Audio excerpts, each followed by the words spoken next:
نبی پاک عرب کے جس معاشرے میں پلے بڑے وہاں ہر طرف دھوکہ اور فریب عام تھا۔ اس دور میں نبی کریم صلی اللہ علیہ وسلم نے امانت داری کی ایسی مثال قائم کی کہ جس میں رہتی دنیا کے لیے میسج ہے۔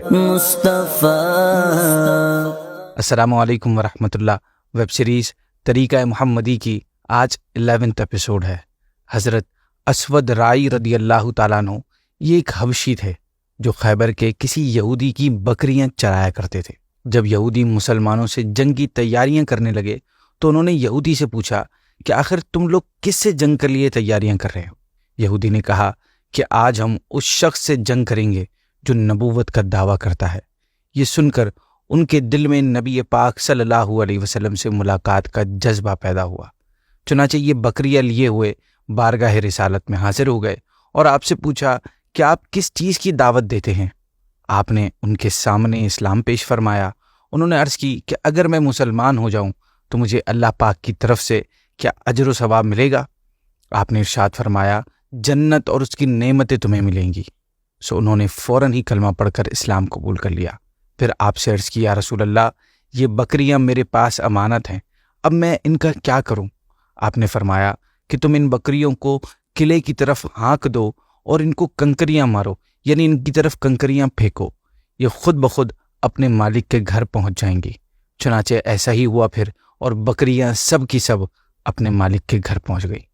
ناظرین، یہ ٹائم جنگ کا تھا۔ اس وقت ایک عام انسان اپنے دشمن کے مال کہ جس پر اس کی طاقت ہو، اس پہ کنٹرول ہو، اس کے پاس ہو، وہ کیا چاہتا ہے کامنلی کہ اس کے ذریعے اپنے دشمن کو نقصان پہنچائے، اس کو کمزور کرے۔ لیکن آپ صلی اللہ علیہ وسلم نے حالت جنگ میں بھی امانت داری کا لیسن دیا۔ اس سے آپ کے نزدیک امانتوں کی حفاظت کی اہمیت پتہ چلتی ہے۔ پیارے آقا صلی اللہ علیہ وسلم کی سیرت کو اسٹڈی کرنے کے بعد ہمیں یہ بات پتہ چلتی ہے کہ امانت داری آپ کی پرسنالٹی کی بہت بڑی اور پرومیننٹ خوبی تھی۔ سو آج کا ہمارا ٹاپک ہے حضور بطور امین، یعنی حضور ایز اے ٹرسٹ وردی۔ ناظرین، امانت داری نبی پاک صلی اللہ علیہ وسلم کی یہ ایسی خوبی تھی کہ جب آپ کی عمر تقریباً 25 سال کی ہوئی تو آپ کی امانت اور صداقت کا چرچا دور دور تک پہنچ چکا تھا۔ اللہ پاک نے آپ کو کمال کی اور بے مثال امانت داری عطا فرمائی تھی۔ آپ کی یہ خصوصیت مکے کے لوگ بھی تسلیم کرتے تھے، چاہے وہ آپ کے اگینسٹ ہی کیوں نہ ہوں۔ آپ نے اپنی زندگی کے ہر معاملے میں امانت داری کا مظاہرہ کیا، چاہے وہ فائنینشیل معاملات ہوں یا دیگر قسم کی رسپانسبلٹیز، چاہے وہ حضرت ختیجہ رضی اللہ تعالیٰ عنہا کے تجارتی معاملات ہوں یا لوگوں کی امانتیں۔ آپ نے ہمیشہ اپنی ذمہ داریوں کو پورا کرنے میں امانت دار رہے۔ امانت میں سب سے زیادہ شہرت ہمارے پیارے آقا صلی اللہ علیہ وسلم نے پائی ہے۔ اعلان نبوت سے پہلے اور بعد میں بھی لوگوں میں امین کے لقب سے آپ مشہور رہے۔ قریش آپ کی امانت داری اور سچائی کو اس حد تک مانتی تھی کہ آپ کی اس خوبی کو مثال کے طور پر بتایا جاتا تھا، یعنی آپ کا گویا دوسرا نام صادق و امین رکھ دیا گیا تھا۔ ناظرین، نبی پاک عرب کے جس معاشرے میں پلے بڑے وہاں ہر طرف دھوکہ اور فریب عام تھا۔ دوسروں کے مالوں پر قبضہ کرنا، امانت میں خیانت کرنا اس معاشرے کا حصہ بن چکا تھا، اور خاص طور پر معاشرے کے کمزور افراد کے مال بہت زیادہ انسیف تھے اس دور میں، اور ایسے لوگوں میں نبی کریم صلی اللہ علیہ وسلم نے امانت داری کی ایسی مثال قائم کی کہ جس میں رہتی دنیا کے لیے میسج ہے۔ وہ لوگ جو اپنے گھر والوں اور خونی رشتہ داروں پر بھروسہ نہیں کرتے تھے، وہ رسول اللہ پر اعتماد کرتے تھے۔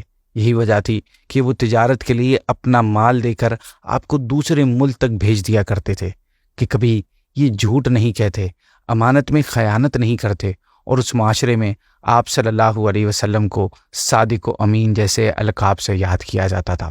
آپ کی امانت داری کی وجہ سے حضرت ختیجہ رضی اللہ تعالیٰ عنہا نے آپ کو تجارت کے لیے بھیجا۔ آپ عرب کی رسپیکٹ فل خاتون تھیں، اور آپ کو کئی سرداروں اور بڑے خاندانوں نے نکاح کے پیغام بھیجے، مگر آپ سب کو منع کر چکی تھیں۔ لیکن رسول کریم کی امانت داری اور پاکیزہ سیرت سے متاثر ہو کر آپ نے نبی پاک کو خود نکاح کا پیغام بھجوایا، اور اس طرح نبی پاک صلی اللہ علیہ وسلم کی پہلی زوجہ ہونے کا شرف بھی حاصل کیا۔ ناظرین، آپ نے اپنی امانت داری کو اس وقت بھی قائم رکھا جب کفار مکہ نے اپنے پلان کے مطابق آپ کو شہید کرنے کے لیے آپ کے مکان کو گھیر لیا تھا، اور اس انتظار میں تھے کہ آپ سو جائیں تو آپ پر قاتلانہ حملہ کر کے اپنے ناپاک مقصد میں کامیابی حاصل کر سکیں۔ کفار مکہ اگرچہ آپ کے بدترین دشمن تھے، مگر اس کے باوجود آپ کی امانت اور دیانت پر کفار کو اتنا زیادہ اعتماد تھا کہ وہ اپنے قیمتی سامان کو نبی پاک صلی اللہ علیہ وسلم کے پاس امانت رکھتے تھے۔ چنانچہ اس وقت بھی بہت سی امانتیں آپ صلی اللہ علیہ وسلم کے پاس موجود تھیں۔ آپ نے حضرت علی سے فرمایا کہ تم میری سبز یعنی گرین رنگ کی چادر اوڑھ کر میرے بستر پر سو جاؤ، اور میرے جانے کے بعد تم قریش کی امانتیں ان کے مالکوں کو سونپ کر مدینے چلے آنا۔ یہ واقعہ ایک عظیم اگزامپل ہے جو رسول اللہ صلی اللہ علیہ وسلم کی امانت داری اور رسول پسندی کو واضح کرتی ہے۔ اس رات جب آپ کو اپنے پسندیدہ شہر مکہ مکرمہ سے ہجرت تک کرنے پر مجبور کر دیا گیا، اس وقت بھی آپ اپنے دشمنوں کی امانت کی فکر کر رہے تھے۔ ناظرین، ویسے سب سے بڑی امانت جو آپ کے کندھوں پر ڈالی گئی وہ رسالت کی امانت ہے، اور آپ صلی اللہ علیہ وسلم نے اسے سچائی کے ساتھ اٹھایا اور حق کے ساتھ ادا کیا۔ اس راہ میں آنے والی ہر اذیت اور تکلیف کو برداشت کیا، اس کی تبلیغ میں ہر مشقت اٹھائی، اسے نہایت خوبصورت طریقے سے پہنچایا اور نہایت اچھے انداز میں ادا کیا، جس طرح امانتیں ادا کی جاتی ہیں اور پیغام رسالت پہنچایا جاتا ہے۔ آپ نے تیر تلوار، زبان اور بیان اور دلیل و برہان کے ساتھ اللہ کا پیغام پہنچایا، اور اس کی راہ میں اپنی جان، مال، خون، پسینہ، محنت، کوشش اور دن رات سب کچھ لگا دیا۔ اس وقت تک آپ چین سے نہیں بیٹھے جب تک دنیا والوں تک یہ امانت نہیں پہنچا دی۔ جیسا کہ آپ نے حجۃ الوداع میں جو خطبہ ارشاد فرمایا، اس میں فرمایا، اے لوگو، میں تمہارے درمیان ایسی چیز چھوڑے جا رہا ہوں کہ اگر تم اسے مضبوطی سے پکڑے رہو تو کبھی گمراہ نہ ہوگے، اور وہ ہے اللہ پاک کی کتاب۔ اور تم سے روز قیامت میرے بارے میں سوال ہوگا تو پھر تم کیا کہو گے؟ سب صحابہ نے عرض کی کہ ہم گواہی دیں گے کہ بے شک آپ نے اللہ پاک کا پیغام پہنچایا اور رسالت کا حق ادا کیا اور امت کی خیر خواہی کی۔ پھر آپ صلی اللہ علیہ وسلم نے اپنی شہادت کی انگلی آسمان کی طرف اٹھائی اور فرمایا، اے اللہ گواہ رہنا، اے اللہ گواہ رہنا، اے اللہ گواہ رہنا۔ ناظرین، مالی لحاظ سے یعنی فائنینشیل اسپیکٹ سے آپ صلی اللہ علیہ وسلم کی عظیم امانت دار ہونے کے لیے یہ بات ہی کافی ہے کہ آپ امت کے امام اور سلطنت کے سربراہ یعنی فاؤنڈر آف مسلم اسٹیٹ تھے، تو ایک درہم یا ایک دینار بھی بطور وراثت نہ چھوڑا، جیسا کہ آپ صلی اللہ علیہ وسلم نے خود فرمایا کہ ہماری کوئی وراثت نہیں ہوتی، ہم جو چھوڑ جائیں وہ صدقہ ہے۔ حضرت ابو ہریرہ رضی اللہ تعالیٰ عنہ سے روایت ہے کہ حضور صلی اللہ علیہ وسلم نے فرمایا کہ اللہ کی قسم، میں اپنے گھر والوں کے پاس لوٹتا ہوں اور اپنے بستر پر یا اپنے گھر میں ایک کھجور پڑی پاتا ہوں، میں اسے کھانے کے لیے اٹھاتا ہوں، پھر میں ڈرتا ہوں کہ کہیں یہ صدقے میں سے نہ ہو تو میں اسے وہیں رکھ دیتا ہوں۔ ناظرین، جہاں نبی کریم صلی اللہ علیہ وسلم اپنی سیرت طیبہ میں امانت داری کا عملی نمونہ پیش کیا، وہیں اس حوالے سے آپ کی احادیث بھی ہماری تربیت کرتی ہیں۔ آپ فرماتے ہیں کہ جو تمہارے پاس امانت رکھے اسے اس کی امانت پوری کی پوری لوٹا دو، اور جو تمہارے ساتھ خیانت کرے تم اس کے ساتھ خیانت نہ کرو۔ ایک اور حدیث میں فرمایا کہ جو شخص لوگوں سے مال اس نیت سے لیتا ہے کہ وہ اس کی ادائیگی کرے گا تو اللہ پاک اسے ادا کرنے کی توفیق دے گا۔ امانت داری کا تعلق صرف مال سے نہیں ہے، کسی نے ہمارے پاس کچھ رکھوایا تو اس کی حفاظت کرنا، اسے وقت پر واپس کر دینا امانت داری ہے۔ لیکن جس طرح یہ امانت ہے، اسی طرح اور بھی بہت ساری چیزیں امانت میں داخل ہیں۔ مفتی احمد یار خان نعیمی رحمۃ اللہ تعالی علیہ فرماتے ہیں کہ اللہ پاک اور اس کے بندوں کے وہ حقوق جو ہمارے ذمے ہوں اور ان کی حفاظت اور ادائیگی ہم پر لازم ہوں، انہیں امانت کہتے ہیں۔